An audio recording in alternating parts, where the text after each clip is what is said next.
Hey everyone, my name is Karen Das and I welcome you back to my channel. तो आज मैं आपके साथ जो डिस्कस करने वाली हूँ इज़ अबाउट न्यूक्लियर फैमिली का प्रॉब्लम्स. तो I think in the past मैंने कुछ ऐसे वीडियोस बनाए हैं about the advantages of nuclear family and today I thought कि इट्स इम्पॉर्टेंट आपको ये बताने के लिए कि अगर आप न्यूक्लियर फैमिली चूज़ करते हो जहाँ पे आपको अपने वाइफ मतलब आपके स्पाउस जो है उनके साथ और आपके जो बच्चे हैं उनके साथ रहना है and you don't want to may be stay along with your parents और योर एक्सटेंडेड फैमिली मेम्बर्स, भैया भाभी, उनके साथ आप नहीं रहना चाहते हो और अगर आप एक प्रॉपर न्यूक्लियर फैमिली में रहना चाहते हो then what could be the possible problems that can come into picture.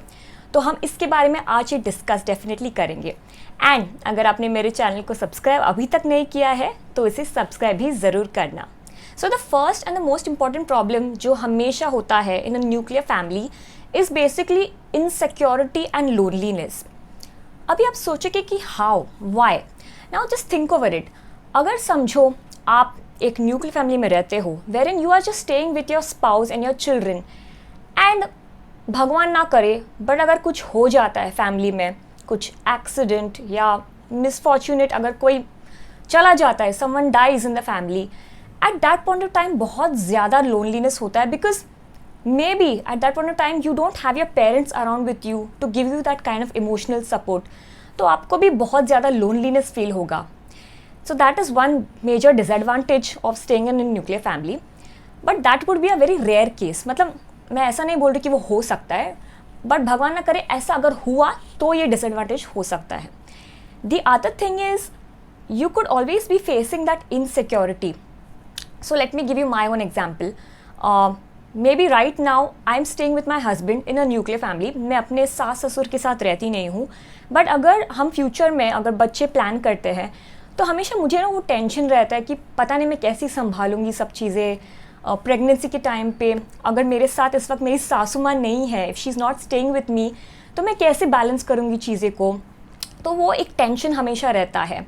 So yes, that could be a disadvantage, especially if you're planning, you're a new married couple and you're planning, you're doing your family planning. अगर pregnancy plan कर रहे हो तो आप हमेशा ये सोचोगे कि how will my entire pregnancy go through.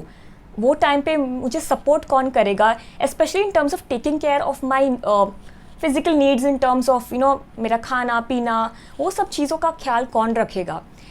And also another disadvantage could be जब भी आप और आपकी जो स्पाउस है, let's say for example both of you are working, आप दोनों काम कर रहे हो एंड आपके छोटे छोटे बच्चे हैं, let's say you already have children, तो आपको ये भी सोचना होगा that how do we manage taking care of the children जब हम दोनों काम पे जाते हैं.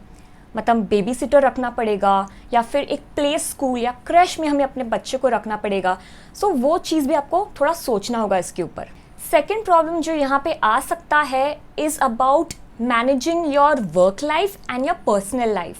स्पेशली जो घर के काम होते हैं, कभी कभी ये चीज़ जो है it could become a problem between the husband and wife.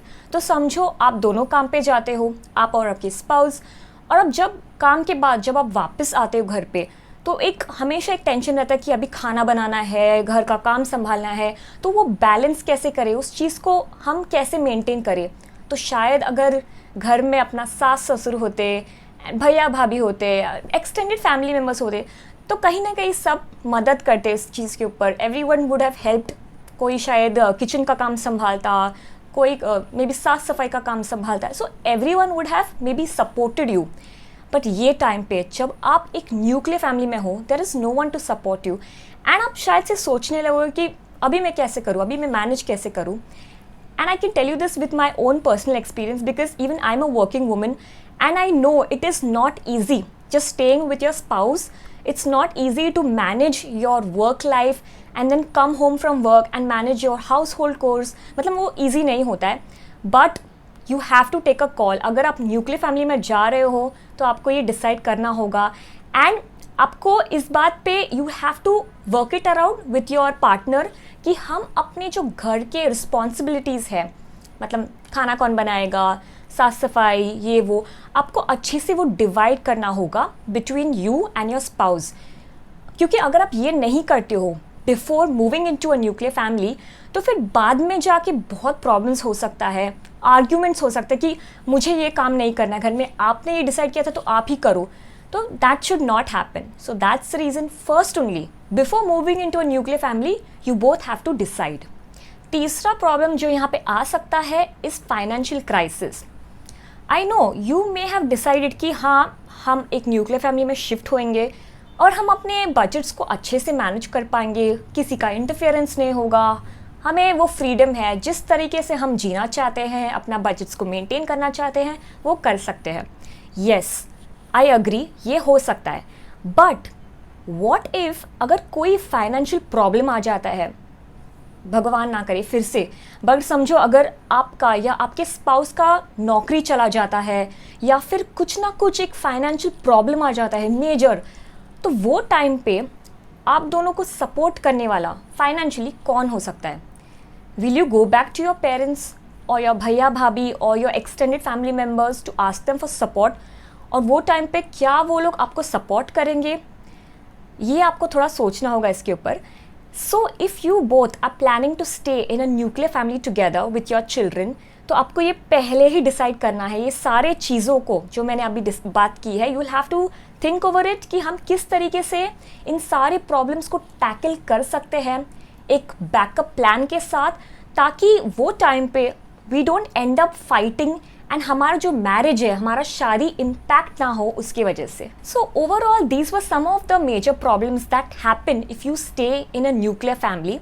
But again, it depends on the couple how you will decide to deal with your problems and how you can tackle it.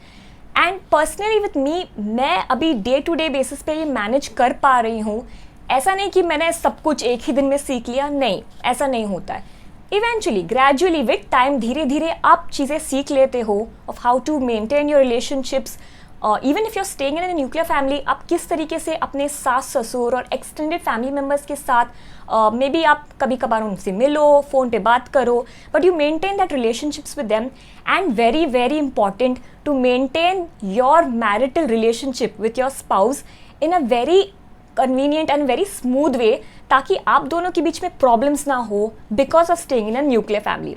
अगर आप ये जानना चाहते हो कि okay problems तो है in staying in a nuclear family, but what are the advantages, advantages भी तो होगा। यस एडवांटेजेस है। तो अगर आप ये जानना चाहते हो, मैंने इसके ऊपर एक अलग वीडियो बनाए हैं, आप वो वीडियो डेफिनेटली चेकआउट करना मेरे चैनल पर, उसका लिंक मैं डिस्क्रिप्शन बॉक्स में डाल दूंगी। So that's it for today. आज का एपिसोड हम यही ख़त्म करते हैं।